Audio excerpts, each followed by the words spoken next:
Karen had always believed that after 47 years of marriage, the one thing she could count on was the loyalty of the family she'd sacrificed everything to build. Instead, she received a cold legal notification and the icy stares of children who viewed her life as a liability rather than a legacy. Discarded by Richard, Edward, and Jennifer, the very people she had raised, Karen was left with nothing but the clothes on her back and a heavy brass key that had been pressed into her palm half a century ago. As she walked away from her home toward the abandoned, bramble-choked property her family had long dismissed as useless junk, her children's laughter followed her. They believed she was retreating into the shadows of her own defeat, finally accepting her place as the family's quiet shame. Little did they know that by breaking the rusted seal on that cellar door, Karen wasn't just entering a dusty basement. She was unearthing a conspiracy that a powerful few had spent 40 years trying to bury. What Karen found inside that oak chest wasn't a hidden inheritance or forgotten gold. It was something far more dangerous to those who had wronged her, an unworn wedding dress and a trail of yellowed letters that would bring the pillars of the community to their knees. If you have ever been silenced by the powerful, if you've ever been treated like an inconvenience by those you love, or if you've ever felt the sting of a lie you couldn't disprove, this story is for you. Prepare to witness what happens when a woman with nothing left to lose finds the weapon her grandmother hidden in silk to save her on the darkest day of her life. Stay with us, because what Karen does with this truth will prove that it is never too late to take back your name and reclaim your dignity. Welcome. If this story is already pulling at your heartstrings, hit that like button and subscribe. It's the best way to support the channel so we can keep bringing these powerful narratives to life for you. The silence in the kitchen was heavier than the humidity of a mid-August afternoon. Karen sat at the head of the oak table, the same table where she had served nearly 50,000 meals over 47 years of marriage. Her fingers, gnarled by decades of gardening and late-night sewing, trembled as they pressed against the clinical white paper of the document. The words, notification, stared back at her in a bold, sans-serif font that felt like a physical intrusion into the warmth of her home. Across from her stood the messenger, a woman who seemed carved from the same gray slate as her blazer. She didn't offer a seat or a glass of water. She simply stood with a leather folder tucked under her arm, her expression a mask of professional indifference. To this woman, Karen was not a grandmother, a widow, or a pillar of the neighborhood. She was a case file that needed to be closed. "I don't understand," Karen whispered, her voice cracking like dry parchment. "The house was supposed to stay with me. Arthur promised. He said I'd never have to worry." "Arthur is gone, Mom," Richard's voice cut through the air from the doorway. He stood there with his arms crossed, his expensive watch catching the soft glow of the overhead light. Beside him, Edward and Jennifer hovered, their faces tight with a mixture of impatience and a manufactured kind of pity.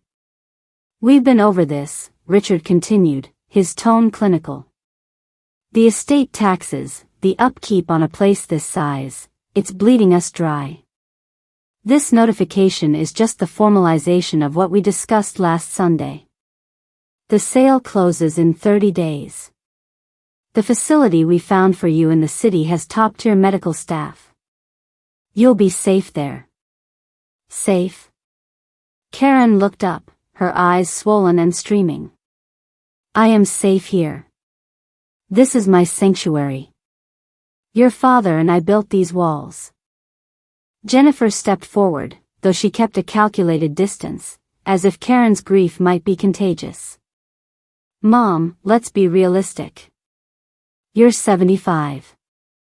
You're living in a museum of a life that ended when Dad died. And besides," she paused, her voice dropping to a sharp, cruel edge, "it's not like your reputation in this town makes things easy for us. People still whisper about what happened 40 years ago. Selling the house is a fresh start for everyone. We can finally put the Sullivan name back where it belongs." The mention of the scandal hit Karen harder than the eviction notice. For 4 decades, she had carried the weight of a lie she couldn't disprove, a shadow that had followed her through PTA meetings, church pews, and grocery store aisles. She had stayed quiet to protect her children from the fallout, accepting her role as the town's disgraced woman, never realizing that the very children she shielded would one day use that shadow as a reason to discard her. "You're throwing me out because you're embarrassed?" Karen asked, the realization blooming in her chest like a cold ache.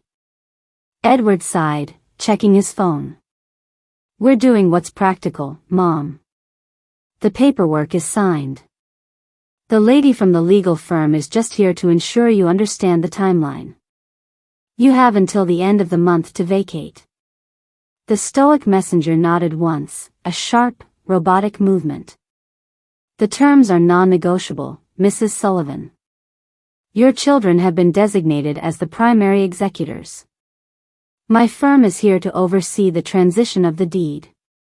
Karen looked at her 3 children, the boy she'd stayed up with through every bout of croup, the girl whose wedding dress she'd meticulously hand-stitched, the youngest who she defended against every bully. They weren't looking at her, they were looking at the floor, at the walls, at their watches. To them, she was a problem to be solved, a relic to be moved into storage. Her hand moved instinctively to the pocket of her dark cardigan. Inside, her fingers brushed against something cold and hard. It was a heavy brass key, attached to a faded red ribbon. Her grandmother had given it to her 50 years ago, on the day Karen turned 25, long before the scandal, long before the world had turned gray. "When the world tries to tell you who you are, Karen," her grandmother had whispered that day, "you go to the basement at the back of the old orchard. You use this. Some truths need time to ripen. Some secrets are meant to be kept until the darkest day." Karen had always thought of that old property as useless junk, a crumbling foundation on a piece of land no one wanted. Her children had laughed at her for keeping it in her name all these years, calling it Mom's pile of rocks. She stood up slowly, her knees popping. She didn't look at the legal document again. She didn't look at Richard's calculated gaze or Jennifer's cold eyes. She tucked the notification letter into her pocket alongside the key. "I'll be out by tomorrow," Karen said, her voice suddenly steady, possessed by a strange, quiet iron. "Tomorrow?" Richard blinked, surprised by the lack of further protest. "Mom, the facility isn't ready until—" "I'm not going to your facility," Karen interrupted. She walked past the stoic messenger, who stepped aside with a rustle of silk and expensive perfume. Karen didn't stop to take the photos off the mantel or the silver from the hutch. She walked straight to the front door, the silver hair pulled back from her weathered face making her look like a pioneer facing a storm. "Where are you going to go?" Jennifer called out, a hint of genuine confusion breaking through her mask. "You have nothing left." Karen paused at the threshold, the evening sun casting a long, thin shadow behind her. She felt the weight of the brass key in her pocket, the 50-year-old secret that was finally starting to pulse with life. "I'm going to find the truth," Karen said, without looking back. "And God help anyone who stands in its way." As she descended the porch steps, leaving behind 47 years of memories and 3 children who had forgotten the meaning of the word mother, she didn't feel like a victim. She felt like a woman who was finally about to wake up. The rusted seal of her life was about to be broken, and the town that had spent 40 years burying her was about to find out that some things simply refused to stay dead. The afternoon sun filtered through the lace curtains of the kitchen, casting patterned shadows across the scarred oak of the dining table, a table that had seen 47 years of birthday cakes, late-night bills, and the steady, quiet rhythm of a marriage that Karen had believed was her fortress. But today, the air in the room felt thin and clinical, stripped of its warmth by the presence of the woman standing near the sideboard. The messenger was a study in sharp angles and cold professionalism. Her gray blazer was buttoned tight, her hair pulled back into a knot so severe it seemed to pull the skin of her face taut, erasing any trace of empathy. She held a professional leather folder like a shield, her posture rigid as she waited for the scene before her to reach its inevitable conclusion. She was the official catalyst, the one who had brought the outside world crashing into Karen's private sanctuary with a single, heavy envelope. Karen's hands, weathered and spotted with the marks of a lifetime of labor, trembled so violently that the paper in her grasp rattled like dry leaves in a storm. Her silver hair, usually pinned up with care, had begun to fray at the temples, mirroring the unraveling of her world. She stared at the bold, black lettering at the top of the document, Notification of Dispossession. The words didn't make sense. They couldn't. "I don't understand," Karen whispered, her voice a fragile thread that threatened to snap. "This is Arthur's house. He told me, he said we were set. He said the children would be taken care of, and I would be safe." From the shadows of the hallway, Richard, her eldest, stepped into the light. He didn't look at his mother's face. Instead, he adjusted the cuff of his shirt, his movements calculated and distant. "Dad was optimistic, Mom. But the reality is that the estate is a mess. The taxes alone are more than you can handle, and the upkeep on a house this old is a sinkhole. We've had to make a choice." "A choice?" Karen looked up, her eyes swollen and streaming with tears that carved tracks through the flour dust still on her cheeks from the morning's baking. "What choice includes throwing your mother out of her home?" Edward and Jennifer moved to stand beside their brother, forming a wall of youthful indifference. Jennifer sighed, a sound of profound boredom rather than grief. "It's not throwing you out, Mom. It's a transition. We've found a very respectable facility near the city. You'll have peers, activities, and most importantly, you won't be a financial burden on the family anymore." The word burden hit Karen with the force of a physical blow. She looked at the stoic messenger, seeking some glimmer of human recognition, but the woman simply checked her watch and gave a curt, professional nod to Richard. "The paperwork is finalized," the messenger stated, her voice as flat as a dial tone. "As the legal representatives of the estate, your children have authorized the immediate commencement of the vacation period. You have 30 days to clear your personal effects. Anything remaining after that date will be considered abandoned property." Karen's gaze fell back to the letter. Her heart hammered against her ribs, a frantic bird in a cage. She thought of the 47 years she had spent within these walls, the nights she had spent nursing Richard through fevers, the way she had scrimped on her own clothes so Jennifer could have the best dress for prom, the silent sacrifices she and Arthur had made to ensure these three had every advantage. "Is this because of the scandal?" Karen asked suddenly, her voice dropping to a low, jagged rasp. The room went deathly still. The scandal was a ghost that had haunted the edges of their family for 40 years, a series of accusations involving a local official that had nearly ruined Karen's reputation when the children were small. She had never spoken of the truth of that time, choosing instead to bury it under decades of quiet service and maternal devotion, believing that if she were good enough, the world would eventually forget. Jennifer's face twisted with a sudden, sharp venom. "It doesn't help, Mom. Do you know how hard it is to maintain a professional reputation in this town when people still remember the stories about you? This move is a clean break. For all of us." The betrayal was complete. It wasn't just about the money or the house, it was about the shame they felt for a mother they had never bothered to truly know. They were using a 40-year-old lie to justify their own coldness. Karen looked down at her hands, still clutching the notification. Behind the grief, a tiny, cold spark of something else began to flicker, a memory of her grandmother, a woman who had seen the rise and fall of empires from her porch. She remembered the day her grandmother had handed her a heavy, rusted brass key, tucked into a velvet pouch. "Karen," her grandmother had said, her voice like grinding stones, "the world will try to take everything from you if you let it. They will try to tell you who you are based on the lies they need to believe. When the day comes that you have nothing left to lose, you go to the basement of the old cottage. The one they call junk. That is where your true inheritance waits. Karen wiped her eyes with the back of her hand, a gesture of sudden, surprising defiance. She stood up, her dark cardigan hanging heavy on her narrow shoulders. She didn't look at the messenger, and she didn't look at the children who were already mentally measuring the rooms for sale. 30 days, Karen said, her voice no longer trembling. It was flat, echoing the coldness of the messenger. You want me gone? Fine. But don't think for a second that you are doing this for me.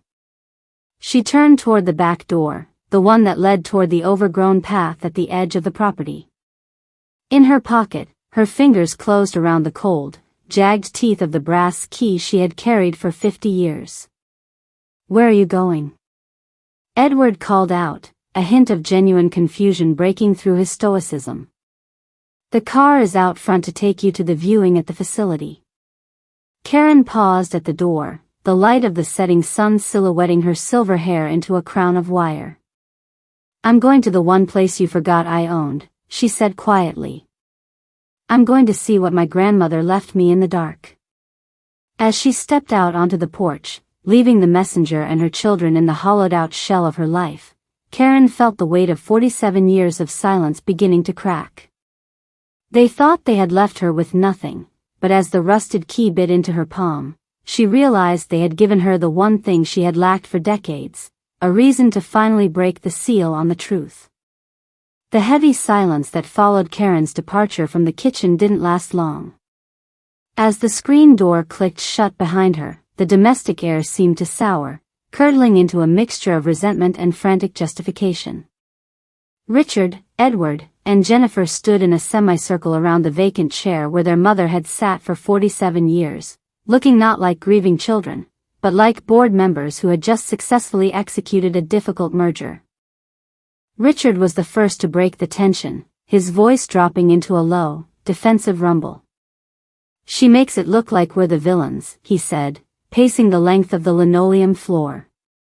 But someone had to be the adult here. The property taxes alone were enough to bankrupt the estate within 18 months. Dad left a mess, and Mom has always lived in a dream world where bills just pay themselves. The stoic messenger, still standing by the sideboard, didn't offer a word of comfort. She merely tucked the signed confirmation into her leather folder, her presence a constant reminder that this was a legal reality, not an emotional one. To her, the family shame was simply a footnote in a title deed, but for the siblings, it was the primary currency of their betrayal. It's not just the money, Rich, and we all know it, Jennifer snapped, her voice sharp with a bitterness that had been fermenting for years. She walked over to the window, watching her mother's small, retreating figure disappear into the overgrown brush toward the back of the property. I'm tired of the whispers. Every time I'm at the club or at a charity function, I see the way people look at me when the Sullivan name is mentioned.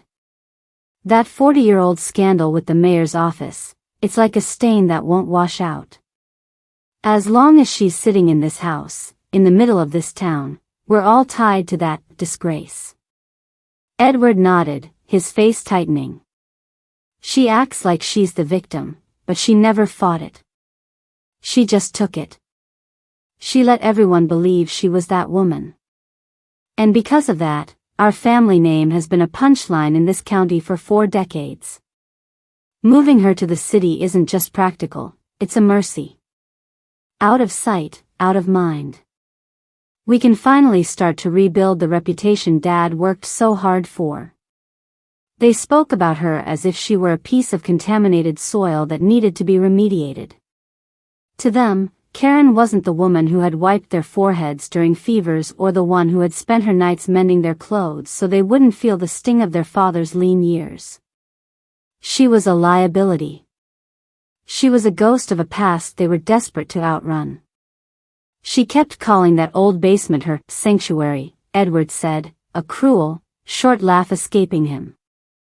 It's a hole in the ground filled with damp wood and rat droppings.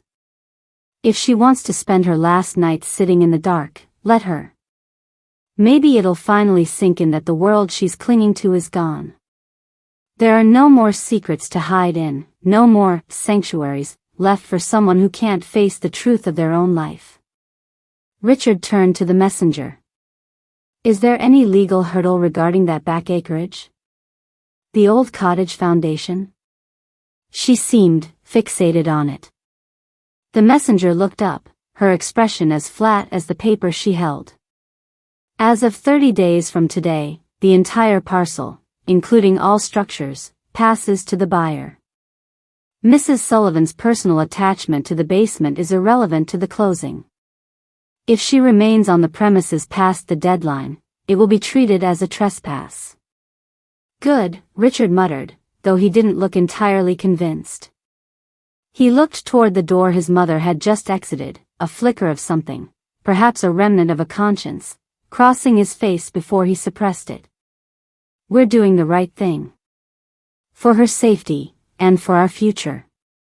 She's 75, she doesn't have the capacity to manage a legacy this heavy. We're just lifting the weight off her shoulders. But outside, as the shadows of the old orchard lengthened, Karen wasn't feeling the weight being lifted.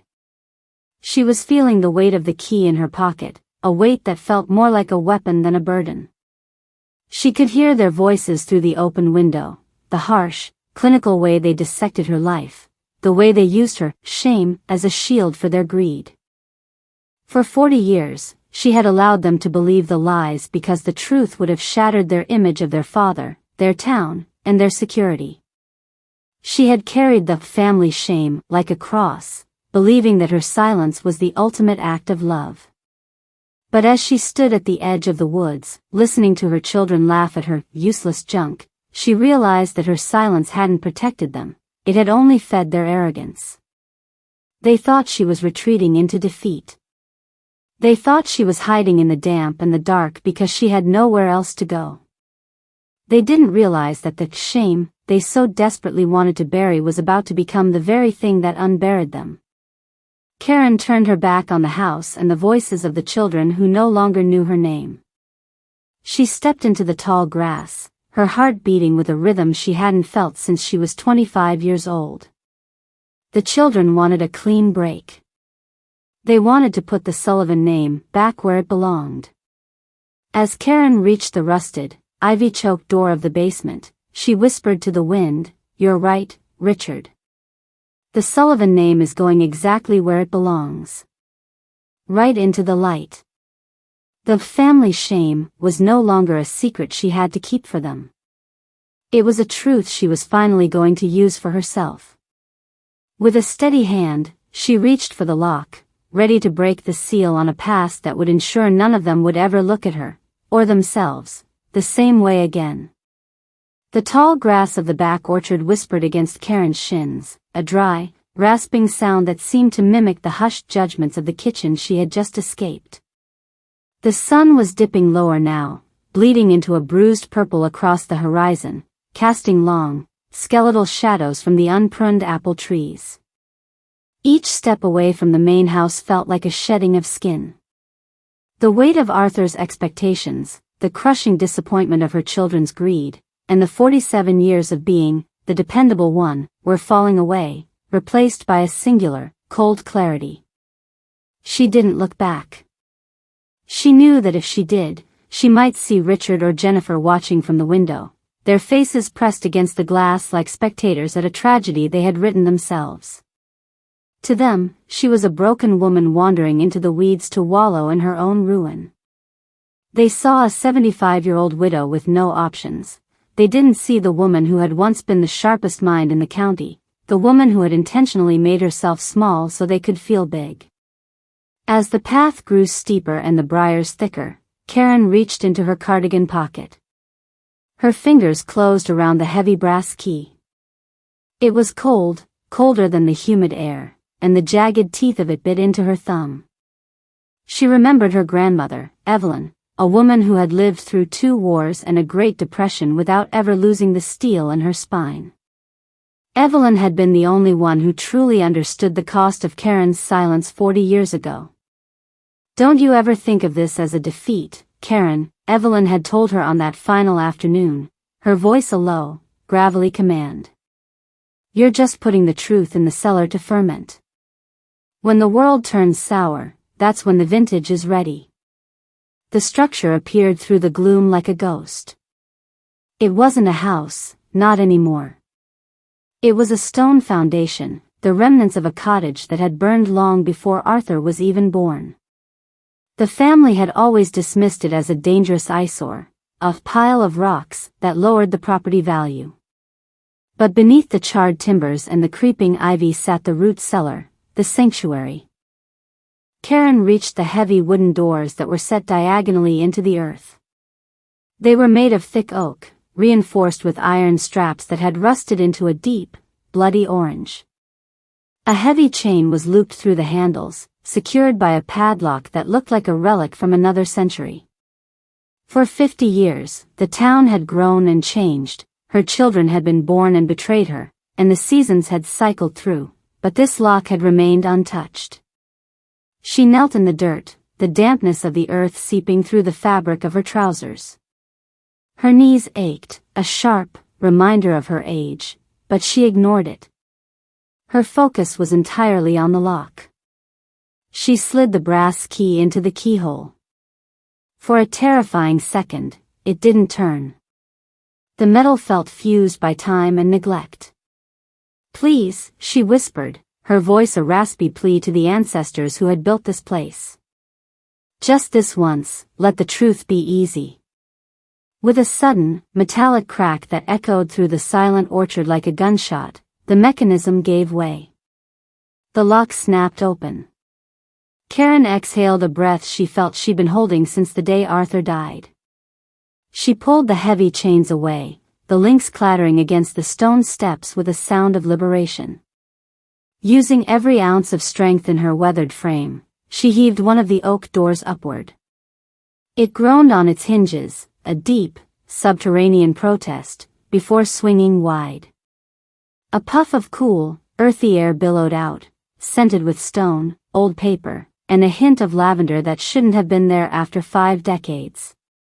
Karen descended the stairs, her hands skimming the cold, damp stone walls for balance. The darkness was absolute at the bottom, but she didn't need light to find her way.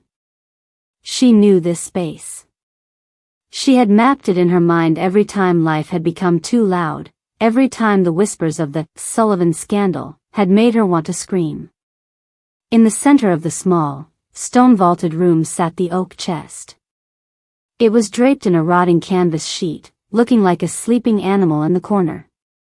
This was the junk her children had laughed about.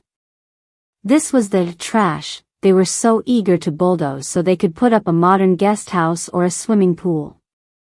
Karen reached out and pulled the canvas back, sending a cloud of dust dancing into the sliver of moonlight that managed to find its way down the stairs.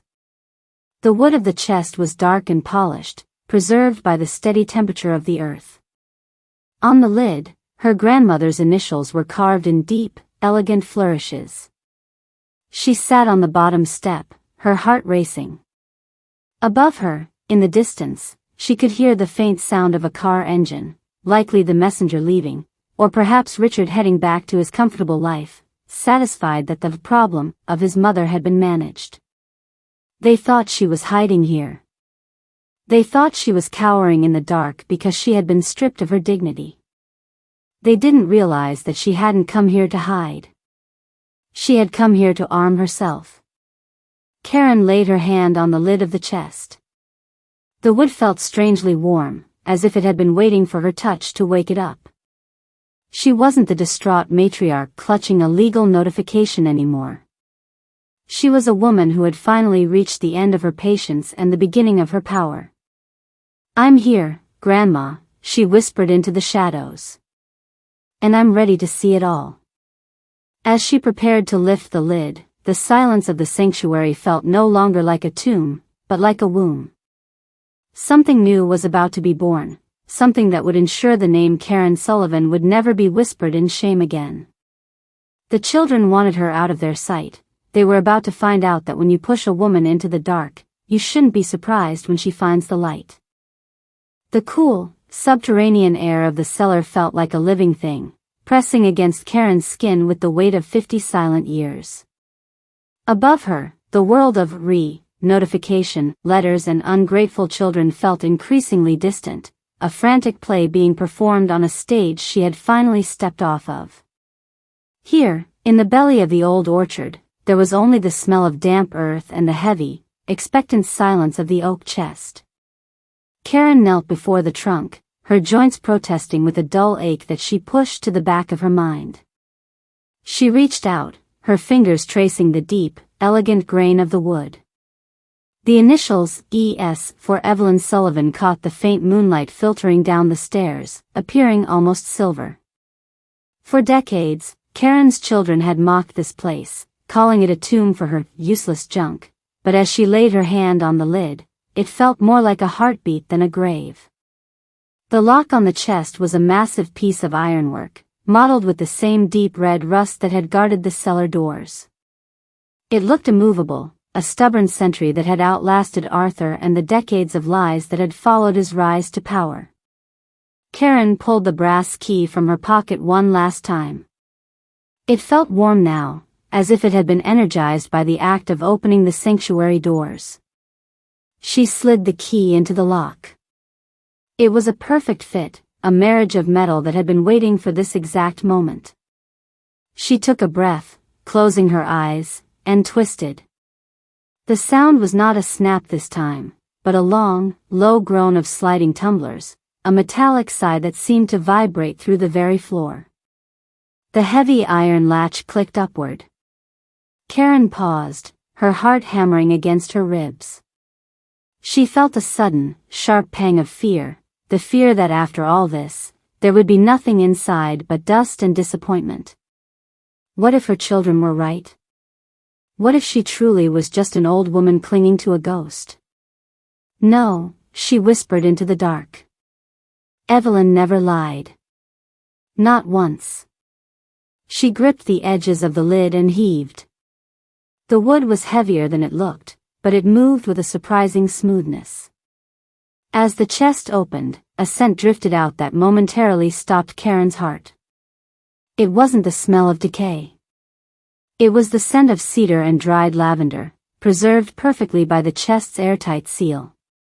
Inside, wrapped in layers of yellowed tissue paper that crinkled like autumn leaves, sat a mound of ivory silk. Karen reached in, her breath hitching as she pulled back the paper to reveal the garment. It was a wedding dress, but not the one she had worn 47 years ago when she married Arthur in that modest church ceremony. This was something far more magnificent. It was a masterpiece of Victorian lace and heavy silk, with a high collar and a bodice so intricately embroidered it looked like it had been spun by spiders. She lifted it out of the chest, the fabric flowing over her arms like water. It was pristine, untouched by the dampness of the cellar or the passage of time. As she held it up, she realized why she had never seen it before. This was the dress Evelyn had intended for her own wedding, a wedding that had never happened because of a tragedy that had changed the course of their family history. But as the dress unfurled, Karen noticed something strange. The silk was heavy, unusually so, as if the lining were weighted. She ran her hands along the hem, her fingers catching on a slight protrusion near the inner seam of the bodice. Her pulse quickened. She remembered her grandmother's late nights by the hearth, her needle moving with a rhythmic, secretive intensity. The best hiding place isn't behind a wall, Karen, Evelyn had once said. It's right in front of everyone's eyes, disguised as something they think they already understand. Karen carried the dress toward the sliver of moonlight at the base of the stairs. She peered closely at the bodice. The stitching there was different, tighter, more recent than the rest of the vintage lace. With trembling fingers, Karen used the sharp edge of the brass key to carefully pick at the threads. The silk parted with a soft tear, revealing a hidden pocket sewn deep into the structure of the gown. Inside, tucked away like a heart within a chest, was a bundle of letters tied with a black silk ribbon. The paper was thick and brittle, the ink on the topmost envelope bearing the seal of the very mayor's office that had orchestrated her downfall 40 years ago. Karen's breath hitched. She looked at the ivory dress, then at the letters, and then back up toward the cellar door where the world that had discarded her still sat in its arrogant certainty. They had left her with nothing, thinking she would wither away in a city facility. They had called her a burden and a shame. But as Karen clutched the ivory silk to her chest, she realized she was holding the one thing that could dismantle their entire reality. She wasn't just a widow in a dark cardigan anymore. She was the custodian of a truth that was about to turn the pillars of the community into ash. She sat back on the stone floor, the ivory dress draped over her lap like a shroud for her old life. With steady hands, she reached for the black ribbon on the letters. The rusted lock was broken, the chest was open, and for the first time in 40 years, Karen Sullivan was no longer afraid of the dark. The silence of the cellar was no longer empty, it was thick with the weight of decades-old truths waiting to be breathed back into existence. Karen sat on the bottom stone step, the ivory silk of her grandmother's wedding dress pooled around her feet like a fallen cloud. In the dim, subterranean light, the fabric seemed to glow with a ghostly luminescence, a stark contrast to the dark, damp walls of the sanctuary. Her fingers, stiff from the cold and the emotional exhaustion of the day, carefully pried at the hidden seams she had discovered in the bodice. The stitching was masterful, near invisible, but as the final thread gave way, a pocket of heavy, cream-colored paper slid into her palm. The bundle was tied with a black silk ribbon, the knot as tight and resolute as the woman who had tied it 50 years ago. Karen's heart hammered a frantic rhythm against her ribs.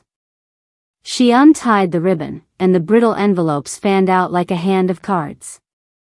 The topmost letter bore the official seal of the county commissioner's office, dated 40 years ago, the very year the Sullivan scandal had torn her life apart. She opened the first envelope. The handwriting was sharp and urgent, penned by a woman named Martha Green, who had been the lead secretary at the commissioner's office during the time Karen worked there as a young clerk. Karen, the letter began, the ink slightly faded but still legible. If you are reading this, it means the time has come. I couldn't speak then. I was a widow with 4 children, and Commissioner Sterling made it clear that if I breathed a word of the truth, I would lose everything. But I saw what happened. I saw him corner you in the records room.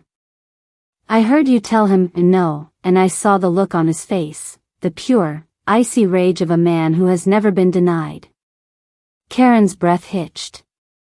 The memory, long buried under layers of forced shame, surged back with a violent clarity. She remembered the commissioner's hands, the smell of his expensive cologne, and the way the air in the records room had felt like a trap. I am writing this as a confession of my own cowardice, the officer wrote. On the night of October 14th, Commissioner Sterling instructed me to place the misplaced city funds inside Karen Sullivan's desk. He told me she was a moral liability who needed to be removed quietly. He used his influence to ensure no formal charges were filed, provided she left the office and remained silent about his advances. We framed an innocent woman to protect a powerful man's ego. I have lived with this guilt every day, but Sterling's reach was too long for me to cross. A low, jagged sob escaped Karen's throat, echoing off the stone vault of the cellar. For 40 years, she had carried the mark of a thief and a disgraced woman. She had watched her husband, Arthur, shrink under the weight of the whispers, and she had watched her children grow up believing their mother was a source of family embarrassment. She had stayed quiet because Sterling had threatened to ruin Arthur's career, too. She had made herself a ghost to keep her family safe. The final letter was from her grandmother, Evelyn. My dearest Karen, it read. I saw the light go out of your eyes the day you returned from that office. I knew what they were doing to you, and I knew you were too noble to fight back when the stakes were your children's future. I collected these accounts from those who were too afraid to stand beside you then, but who couldn't live with the lie in private. I sewed them into this dress, the dress I never got to wear because of my own encounter with a powerful man's greed. Wear this truth when the time is right, Karen. Don't let them bury you before you show them who you really are. Karen clutched the letters to her chest, the sharp edges of the paper biting into her skin. The family shame that Richard, Edward, and Jennifer were so eager to outrun wasn't hers at all. It was a weapon forged by a predator and fueled by the silence of cowards. Above her, she heard the distant, muffled sound of a dog barking in the neighborhood, the world of the living, moving on in its ignorant certainty. Her children were likely already discussing the commission on the house sale, or perhaps browsing brochures for the facility, where they intended to hide her away. They wanted to erase the scandal, because it inconvenienced their social standing.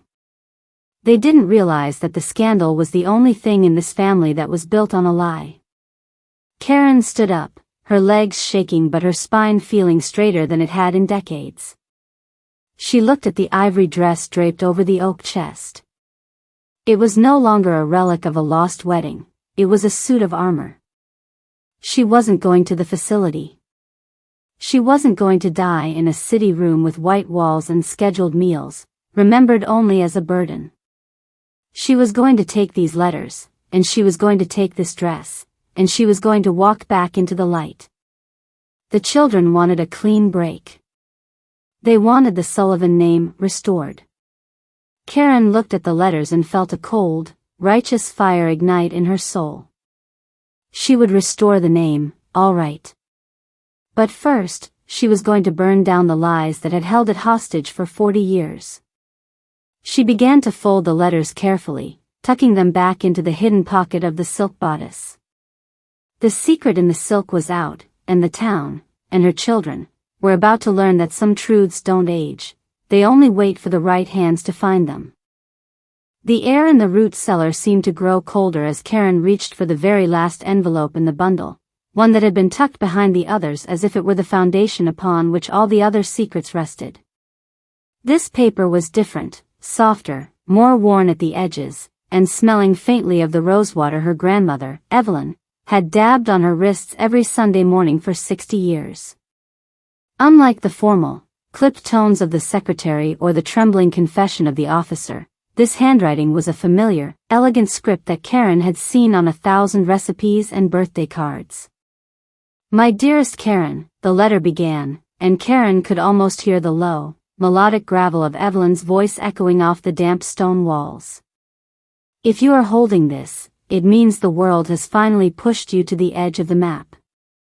It means the people you love have forgotten that a mother is a person before she is a servant, and that they have used my silence as a weapon against you. For that, my sweet girl, I carry a guilt that has weighed more than these stones for 40 years." Karen shifted on the bottom step, pulling the ivory silk of the wedding dress closer to her legs for warmth. The moonlight above was a thin, silver needle piercing the dark, and in that sliver of light, she read the words that changed everything she thought she knew about her own tragedy. "You always wondered why I didn't stand up in that town square 40 years ago when Commissioner Sterling dragged your name through the mud," the letter continued.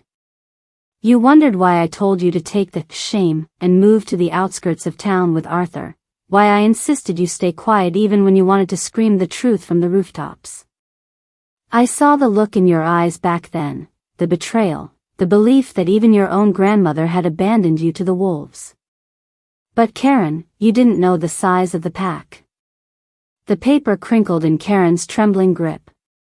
Evelyn explained that Commissioner Sterling hadn't just been a powerful man with a bruised ego, he was the head of a syndicate that controlled the very soil this town sat upon. He had leverage over everyone, the judges, the banks, and even Arthur's own employer. "If I had given you these letters then," Evelyn wrote, "Sterling wouldn't have just ruined your reputation. He would have erased you. I received a visit the night after you rejected him. A man I didn't recognize told me that accidents happen to young mothers on dark roads, and that children like Richard, Edward, and Jennifer were very fragile things. He described the layout of your nursery, Karen. He told me the color of the blanket Jennifer was sleeping under. A chill that had nothing to do with the cellar air raced down Karen's spine.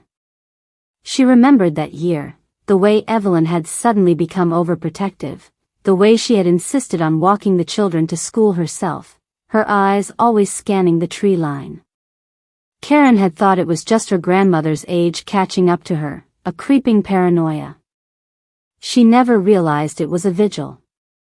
I spent my life savings and every favor I was owed to gather the evidence in this chest, the letter revealed. I tracked down the secretary and the officer, and I made them write the truth, but I couldn't use it. Not then. I had to wait for the world to change. I had to wait for Sterling to grow old and weak, and for his reach to wither. I had to wait until you were the only one left who could strike the match without burning the children with you. I chose your reputation over your life, Karen. I let them call you shame, so they wouldn't have to call you late. It was a coward's choice, perhaps, but it was a grandmother's love. Karen let the letter fall onto the ivory silk. The anger she had felt toward the town, toward the faceless system that had crushed her, suddenly pivoted. It softened into a profound, aching grief for the woman who had carried this secret to her grave. Evelyn had lived her final years watching her granddaughter be shunned, listening to her own great-grandchildren speak disrespectfully of their mother, all while holding the key to Karen's salvation in a silk pocket she couldn't yet open. The children won't understand at first, the final paragraph read. They have been raised in the shade of the tree you planted with your sacrifice. They think the fruit grew there by magic. But now, Karen, the sun is out. Sterling is a ghost of a man now, and his empire is a shell. You are 75, and you have nothing left to lose because they have already tried to take it all. Now, you don't have to be a mother or a widow or a shame. You only have to be the truth. Karen looked at the heavy, ivory dress. It was no longer just a vintage garment. It was a witness. It was the armor Evelyn had spent a lifetime sewing, stitch by stitch, secret by secret. Her grandmother hadn't hidden the truth to bury it, she had hidden it to protect it, like a seed waiting for a winter harsh enough to require its blooming. The family shame wasn't a stain on Karen's character, it was a debt owed to her by the very people who were currently standing in her kitchen, celebrating her departure. Richard, Edward, and Jennifer didn't just owe her an apology, they owed her the 40 years of life she had traded to keep them safe from a man they didn't even know existed. Karen stood up, her legs no longer shaking. The distraught matriarch, who had stared at the notification letter with streaming eyes, was gone. In her place was the woman Evelyn had seen all those years ago, the woman who had said no to a tyrant and survived the fallout. She began to fold the letters, placing them back into the hidden pocket of the bodice with the precision of a soldier loading a rifle. She didn't need a lawyer, and she didn't need the stoic messenger to tell her what her rights were. She had the one thing that power could never truly kill, the receipts of its own cruelty. As she prepared to leave the sanctuary and head back toward the lights of the house, Karen looked at the cellar door one last time. I'm not a victim anymore, Grandma, she whispered into the cool, rosewater-scented dark. And I'm not hiding. The truth had fermented long enough. It was time for the town, and her children, to finally taste the vintage. Would you like me to proceed with Chapter 7, Armor of Truth, where Karen uses her sewing skills to modify the wedding dress for the public confrontation? The transformation began in the low, amber light of a single kerosene lamp Karen had found in a corner of the cellar. The ivory silk of her grandmother's wedding dress lay across the oak chest like a living thing, its intricate lace catching the flickering flame. Outside, the world was quiet, but inside the stone vault, the air hummed with the electric energy of a woman who had finally found her purpose. Karen was no longer the distraught grandmother clutching a legal notice. She was a master seamstress, a woman whose hands had spent decades mending the lives of others, now finally turning that skill toward her own salvation. She didn't want to wear a bride's gown. To stand before the town and her children in a wedding dress would be seen as a sign of madness, a desperate old woman clinging to a fantasy. No, she needed something that commanded the room, a garment of authority. With the precision of a surgeon, she began to dismantle the very things she had been told to protect. Her small sewing kit, which she had reflexively grabbed before leaving the house, sat beside her. She took her silver shears and, with a steady hand, began to open the voluminous skirts. The sound of the silk parting was a crisp, rhythmic eschich, a whisper of rebellion. She removed the heavy layers of tulle and crinoline that gave the dress its bridal bell shape, stripping it down to its elegant, structural core. As she worked, she felt the letters tucked into the hidden pocket of the bodice pressing against her thigh. They were the heartbeat of this project. She decided to reinforce that pocket, stitching it with double-thick thread so the evidence would be as secure as a soldier's sidearm. She took the excess ivory silk from the skirts and began to drape it over the bodice, creating sharp, structured lapels that mimicked the authority of a formal jacket but retained the ethereal, haunting beauty of the vintage lace. She wasn't just sewing, she was reclaiming. Every stitch was a memory of a time she had stayed silent when she should have spoken. Every tuck of the fabric was a response to a lie told by Commissioner Sterling 40 years ago. She modified the high, Victorian collar into something more modern and severe, a stand-up neckline that forced her to keep her chin high, her gaze fixed forward. Hour after hour, the needle moved. The light dimmed as the kerosene ran low, but Karen didn't need perfect sight. She knew the topography of fabric by touch. She took the long, delicate sleeves and narrowed them, cuffing them with the original pearl buttons so they hugged her wrists.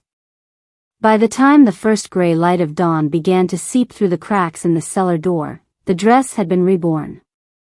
It was no longer a wedding gown. It was a long, sweeping coat of ivory silk and historical lace, structured like a garment of state. It was beautiful, yes, but it was also terrifying. It bore the weight of history and the sharpness of a new intent. Karen stood up, her back cracking as she straightened for the first time in hours. She stripped away her old, dark cardigan and the floral blouse that smelled of the kitchen and the children's disappointment. She stepped into the silk. The fabric was cool against her skin, and as she fastened the pearl buttons, she felt the structure of the garment take hold of her. It forced her shoulders back. It gave her silver hair a regal contrast. She reached into the hidden pocket and felt the brittle edges of the letters. They were safe. She was safe.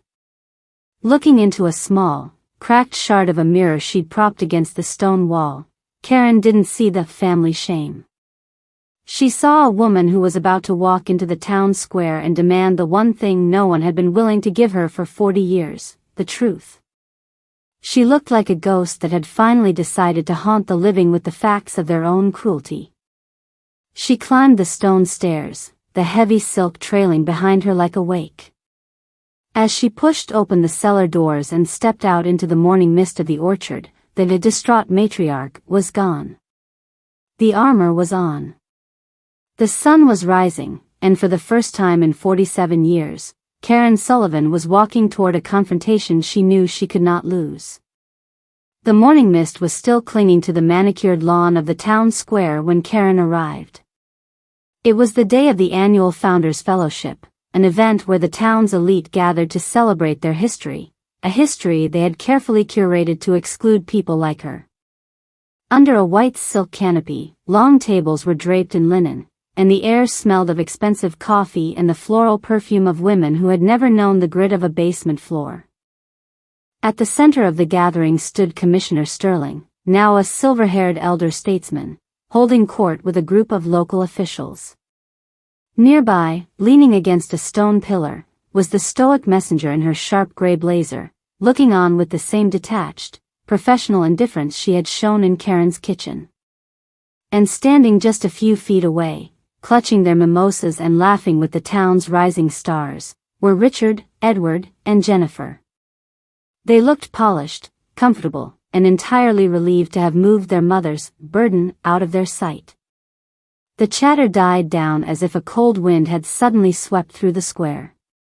One by one, heads turned toward the edge of the lawn where Karen stood. She was a vision that seemed to have stepped out of a different century. The ivory silk coat she had fashioned from her grandmother's gown moved with a heavy, regal sway. The intricate lace at her throat made her silver hair look like a crown, and her posture was so straight it commanded the space before she even spoke a word. She wasn't the distraught woman in the floral blouse anymore, she was a haunting manifestation of the truth. "Mom?" Jennifer's voice was a sharp, embarrassed whisper that carried across the grass. "What are you doing? What are you wearing?" Richard stepped forward, his face flushing a deep, angry red. "Karen, this is a private event. You were supposed to be packing for the move. You're making a scene." Karen didn't look at her children. Her eyes were locked on Commissioner Sterling. The old man's smile had vanished, replaced by a flicker of something that looked remarkably like primal fear. He recognized the lace. He recognized the look in the eyes of a woman who no longer had anything left to lose. "I'm not here to make a scene, Richard," Karen said, her voice clear and resonant, carrying to the very back of the canopy. "I'm here to return something that has been kept in the dark for 40 years. She reached into the structured lapel of her silk coat and pulled out the bundle of letters tied with the black ribbon. The stoic messenger took a step forward, her professional mask finally slipping into a look of genuine curiosity, but Karen ignored her. 40 years ago, Karen began, walking slowly toward the center of the fellowship, this town decided that I was a moral liability. You told my husband and my children that I was a thief, a disgrace, and a shame. You used your power to bury me so that no one would listen to the "no" I said in that records room. Sterling tried to chuckle, a dry, rattling sound. "Karen, you're confused. The past is the past. We've all moved on. The past isn't dead, Commissioner. It was just waiting for the right season to grow," Karen replied. She untied the black ribbon, the silk falling to the grass like a discarded shadow. She held up the first letter, the confession of the secretary who had seen it all. "I have the words of Martha Green. I have the notarized statement of the officer you paid to plant the money in my desk. And I have the final testimony of my grandmother, who kept these secrets to save my children's lives when you threatened them in their cribs." A collective gasp rippled through the crowd. Jennifer's glass slipped from her hand, shattering on the stone path. Richard and Edward froze, the realization of what their mother was holding beginning to dawn on them. "You called me a burden," Karen said, finally turning to look at her children. Her eyes were filled with a fierce, heartbreaking love that was now tempered with iron. "You told me my reputation was a stain you couldn't carry. But the only stain on this family is the lie you were too weak to question. I gave up my life, my name, and my joy so that you could stand here today in your expensive suits and feel important. I carried the shame so you wouldn't have to carry the fear." The stoic messenger stepped into the light, her eyes scanning the documents Karen held. For the first time, the coldness in her expression vanished, replaced by a grim, professional realization. She looked at Commissioner Sterling, then back at the letters. She was a woman of the law, and she knew exactly what she was looking at, the undoing of a legacy. Karen turned back to the crowd, her ivory silk coat shimmering in the morning sun. "I am 75 years old. My home is being sold, and my children have discarded me. But I am standing here in my grandmother's truth, and I am telling you that the family shame is over." She handed the letters not to the commissioner, but to the messenger. Notification served, Karen whispered. The silence that followed was absolute. The powerful people of the town looked at their feet. The children who had evicted their mother stood in the wreckage of their own arrogance. And Karen Sullivan, wrapped in the armor of her own integrity, turned and walked away from the fellowship, leaving the ghosts of the past exactly where they belonged, in the light of day. The aftermath of the fellowship gathering didn't just linger in the town square, it exploded across the digital landscape like a dam finally breaking under the weight of a 40-year flood. By the time the sun had reached its zenith, the image of Karen standing in her ivory silk armor, clutching the evidence of a titan's cruelty, had been shared thousands of times. The Sullivan scandal, once a whispered punchline used to keep a family in check, had been recontextualized as a masterclass in survival and systemic corruption.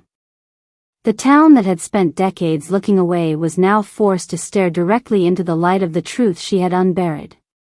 While the world outside erupted in a frenzy of news cycles and public outcries, Karen returned to the one place that had never judged her. She didn't go back to the house where the moving boxes still sat like headstones. Instead, she retreated to the hillside basement, the stone sanctuary where the air still smelled of cedar and her grandmother's rosewater.